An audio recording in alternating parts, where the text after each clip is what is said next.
এখনকার জেনারেশনের উশৃঙ্খল মেয়েদের চেয়ে একটা বিটিএস আর্মি মেয়ে অনেক বেটার। কেন বলছি শুনুন।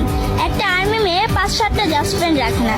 এরা অপ্রয়োজনে বাহিরে ঘোরাফেরা করে না, অশ্লীল পোশাক পরে টিকটক করে বেড়ায় না, এরা প্রেম করে প্রেমিকের হাত ধরে পালায় না, কিংবা চিপাই চাপায় রাস্তাঘাটে প্রেমিকের সাথে টাইম পাস করে না।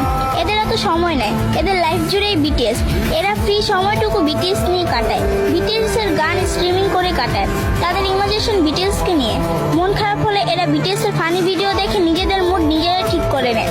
এরা অযথা স্টাইল করে বাহিরে ঘোরাফেরা করে না, ছেলেদের অ্যাটেনশন পিক করে না, এরা রুতুপুতু পছন্দ করে না, আর ওরকম ভাবে ছেলেদেরকে পাত্তাও দেয় না। এখন বলবেন তারা কি বিটিএস এর জন্য আজীবন সিঙ্গেল থাকবে? জি না, সময় হলে এরাও পরিবারের পছন্দ মতো ঠিকই বিয়ে করে নিবে, সে চিন্তা আপনাদেরকে করতে হবে না। আর বিয়ের পর ঠিকঠাক ভাবে সংসারও গুছিয়ে করতে পারবে। আবার যার যার ক্যারিয়ার নিয়ে স্বপ্ন আছে তারা সেটাও পূরণ করতে পারবে। আরেকটা গুরুত্বপূর্ণ কথা, কোনো আর্মি কিন্তু বাস্তবিকভাবে ওদের বিয়ে করার স্বপ্ন দেখে না, তারা বাস্তবতা জানে এবং তা মেনে নিয়েছে।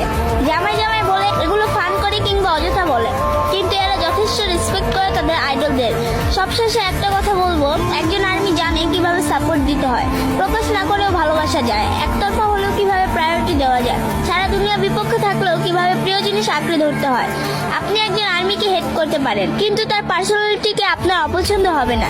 ইদানিং কিছু ফ্যানদের সাথে আপনারা আর্মিদেরকে কম্পেয়ার করেন, ওটা করবেন না। ওদেরকে মূলত আর্মি হিসেবে ধরা হয় না।